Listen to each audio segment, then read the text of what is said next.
Hi, I'm Craig Pope, and thanks for joining our mortgage update for October.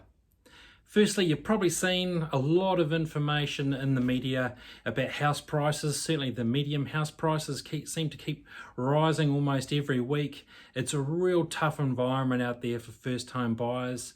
We help a lot of first home buyers, and to be fair, a lot of them are missing out. They're having to hang in there and keep their spirits up.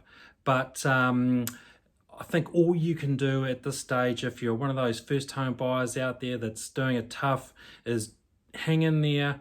It does take time. It does require a little bit of luck sometimes. And obviously, if you are on a low deposit, your offers can be a little bit weaker to some of the other buyers out there. But again, keep talking to your network. Sometimes private sales come up, but the key thing is hang in there. You've probably also seen there was a sub 2% mortgage rate in the media in the last sort of few days. It again be interesting to see what happens. I don't think the banks will immediately try and drop their rates below that 2%. Economists and the media still seem to think rates could keep dropping. So I think it's just a matter of hanging in there and waiting to see what happens. And again, if you're an existing borrower, make the most of this low interest rate environment.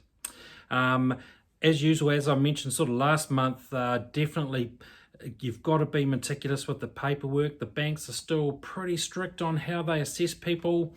It's almost a given if you're self-employed that you're going to need up-to-date financials, and that is 2019 financials and tax summary, 2020 tax summary and financials, and even a year-to-date profit and loss, and in some cases banks are asking for cash flow projections. So if you're self-employed, you've really got to get onto those financials if you're planning on borrowing money anytime soon.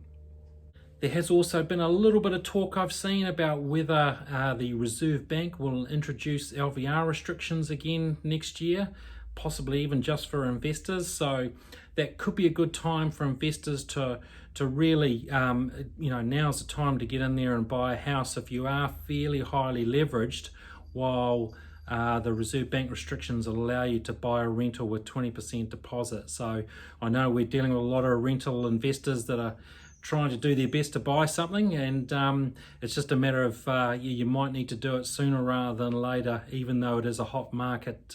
Hang in there and try and get that purchase done before the LVR restrictions change.